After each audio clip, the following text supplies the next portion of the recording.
Hello everyone, welcome back to my channel. Today we are going to react to Cinemate का बागी 4 once again. मैंने इनके videos I think पहले कभी नहीं देखे हैं. This is my very first time, so let's get started and let's do this. अगर बागी 4 देखने का मन है तो इस वीडियो को यहीं रोक दो क्योंकि यहाँ तगड़े स्पॉयलर्स होने वाले हैं. बिकॉज ये कोई रिव्यू वीडियो नहीं है बल्कि यहाँ हम बागी 4 की कमियों को डिस्कस करेंगे. देखो मूवी बेकार तो है पर मैंने इसे फिर भी थोड़ा बहुत एंजॉय किया. नहीं मतलब पिक्चर अच्छी नहीं है बल्कि मैं इसे एंजॉय इसलिए कर पाया क्योंकि मैं अपने दोस्तों को साथ लेकर गया था. आखिर बुरे वक्त में ही तो दोस्त काम आते हैं. खैर अब सबसे पहले मैं इनसे यही पूछूंगा कि क्या था ये, नहीं था क्या ये. ऐसे मुंह पे गाड़ी फेंक कर पिक्चर कौन शुरू करता है. और ये गाड़ी हाईवे पर टक्कर खाकर रेलवे ट्रैक पर कैसे पहुंची, वो भी जंगल के बीचों बीच. क्या हुआ, ज्यादा लग रहा है. अरे अभी तो और सुनो, ट्रेन से ठुक कर भी ये बंदा वन पीस में हॉस्पिटल पहुंच गया. इसके शरीर पर तो खून ही खून लगा है पर ये खून बाहर क्यों लगा है? इंटरनल ब्लीडिंग समझ आता है, ये एक्सटर्नल ब्लीडिंग कैसी हो रखी है? घाव एक भी नजर नहीं आएगा. बट स्टिल समहाउ ये बंदा 7 महीने के लिए कोमा में चला गया. और जब ये उठा तो मेरे मन में एक ही बात आई कि भाई क्यों उठा. कोमा में ही रह लेता तो पिक्चर जल्दी खत्म हो जाती. खैर रोनी उठकर बस अलीशा अलीशा करता रहता है. एंड मैंने बागी 4 नहीं देखी है पर मैंने सुना है बागी 4 इज शिट. सो मैं इसी से सारा इन्फॉर्मेशन लेने वाली हूँ.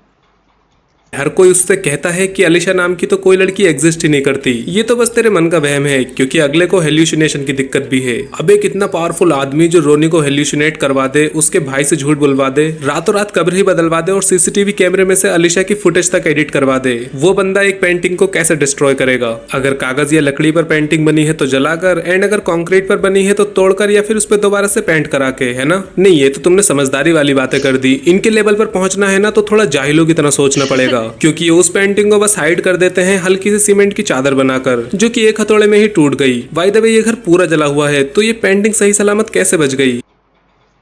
Movie logic. एक तो यार टाइगर श्रॉफ की सारी मूवीज मैं ही हूँ क्या जैसे लगता है कि फुद्दू होती है. मतलब लाइक ना सिर ना पैर ना एक्टिंग ना फलाना ना ढिपकाना, कुछ नहीं होता है. बस वो यार बस यही होता है और तो कुछ नहीं होता है. ये सवाल भी नहीं कर सकते वरना ये कहेंगे कि हमने पिक्चर बनाते हुए इतना दिमाग नहीं लगाया. तो तुम देखते हुए क्यों लगा रहे हो. पता है जब रोनी यहाँ आया तो उसे इन गुंडों को देखकर लगा कि वो फिर से हेल्यूसिनेट कर रहा है, पर उसकी आंखें तब खुली जब उसके पिछवाड़े पर गोली पड़ी. और कोई मुझे ये बताओ कि इन्हें इस मास्क में से दिख कैसे जा रहा है भाई. नहीं लिटरली कैसे, क्या चील की निगाह है क्या इनकी. ये एनिमल के बाद से ये जो मास्क वाला लोचा शुरू हुआ है ना भाई. लेकिन बकचोदी यही नहीं रुकती. इसके बाद रोनी अपने भाई को बचाने जंगल पहुंचा जहां हिलती हुई घास देखकर एक पल को मुझे लगा कि सुअर आ गए. बट अनफॉर्चुनेटली वो विलेंस निकले जो कि समहाउ घास में सुअरों से भी तेज भाग पा रहे हैं. अब रोनी ने अपने भाई को गोली से तो बचा लिया पर बांसुरी से नहीं बचा पाया क्योंकि यहाँ पाओलो नाम का बंदा अपनी ही एंट्री पर अपने आप ही बांसुरी बजाकर बीजीएम दे रहा है. चाहता तो ये रोनी का भी खेल यही खत्म कर सकता था पर इस पाओलो की जी मस्ती तो देखो. वेल चाको ने रोनी को जान से मारने को मना किया है. हाँ जैसे घर में वो गुंडे इसकी आरती उतारने के लिए भेजे थे ना. आई मीन जब रोनी को मारना ही नहीं था तो वहाँ वो गुंडे थे क्यों. अगर नहीं होते तो विलन का ही फायदा होता क्योंकि रोनी के अंदर इतना आईक्यू नहीं है जो वो खुद से इस पेंटिंग को ढूंढ पाता. एनीवे थोड़ा पीछे चले तो रोनी एक नेवी ऑफिसर था जो कि ओशियन में जाकर देश को प्रोटेक्ट नहीं करता बल्कि सड़क छाप गंजेड़ियों को पकड़ता है. फिर है अलीशा, एक डॉक्टर. लगती है कहीं से नहीं ना पर है एक ऐसी फर्जी लालची डॉक्टर जो कि एक खरोंच लगने पर भी बंदों को सीधा एडमिट कर लेती है. इसी लालचपने को देखकर रोनी को इससे प्यार हो गया. यहाँ एक सीन है जहाँ रोनी के सर पर गन रखी है. फिर अलीशा कैटवॉक करती हुई आती है और धीरे से गुंडे का हाथ पकड़. ये भगवान में तो मूवी भी नहीं देख रही हूँ मैं, सिर्फ एक एक्सप्लेनेशन देख रही हूँ. राइट लाइक एक रोस्ट वाला. इवन ये मुझे इतना बोरिंग एंड स्टूपिड लग रहा है. Story line, not the guy who is narrating it. ये तो बहुत मस्त तरीके से बता रहे हैं बट लाइक द स्टोरी इतना बोरिंग लग रही है. तो जब ये राइटर और प्रोड्यूसर और सब बैठते हैं ऊपर से एक्टर्स को जब बताया जाता है तब उनको नहीं लगता है कि ये मूवी फुद्दू होगी. गन अपने सिर पर रख लेती है. गुंडा बस चूतियों की तरह खड़े हुए देखे जा रहा है. खैर वहीं दूसरी तरफ है चाको जो कि एक बहुत ही पावरफुल और खतरनाक आदमी यार है. मुझे ये जानना है क्या गरीबी से गुजर रहे हैं संजय दत्त. वो हर जगह टपक रहा है भाई, हर जगह. नोरा फतेही का एक वाहियात गाना आएगा वहां पे भी ये बंदा होगा. धुरंधर आएगी वहां पे भी ये बंदा होगा. कोई साउथ का कोई सिनेमा रहा है वहां पे भी ये बंदा होगा. हीरो बनने का है वहां पे भी होगा. लाइक क्या क्या क्या है ऐसा. Is he like in date or something. मुझे जानना है why is he everywhere and why. I credibility तो इनसे क्या ही मांगेंगे.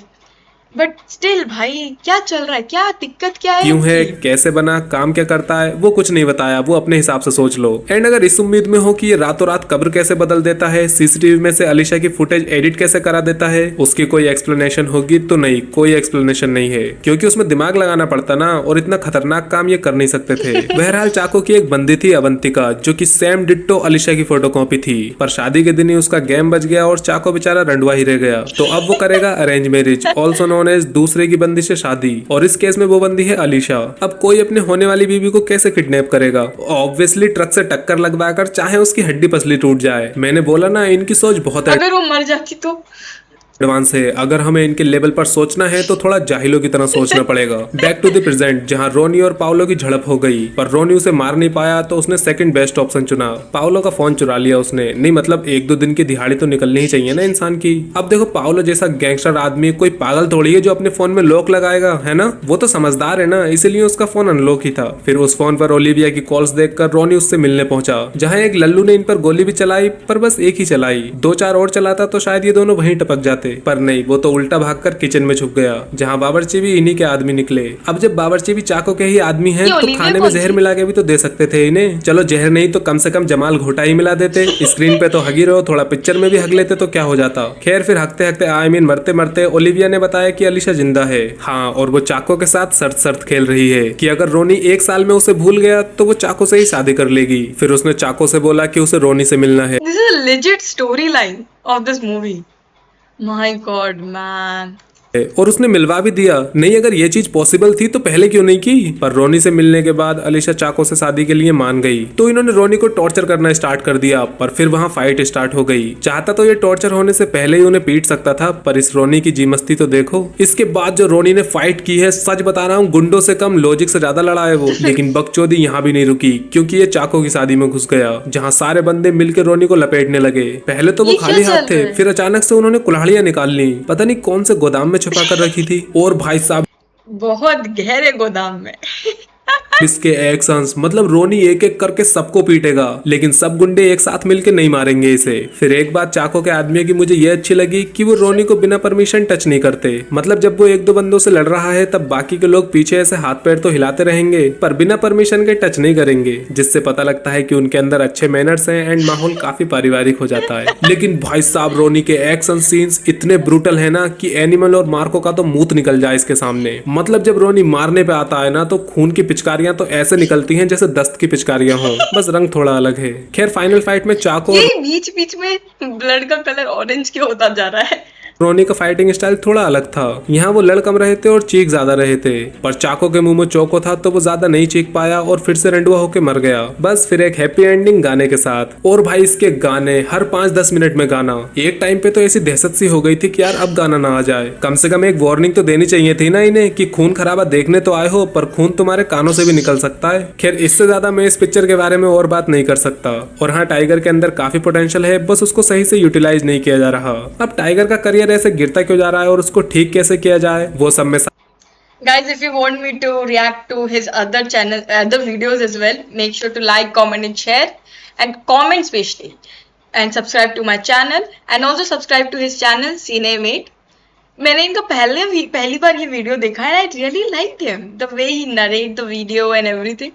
I really liked it. I'm definitely going to react to more of his videos. Okay, bye.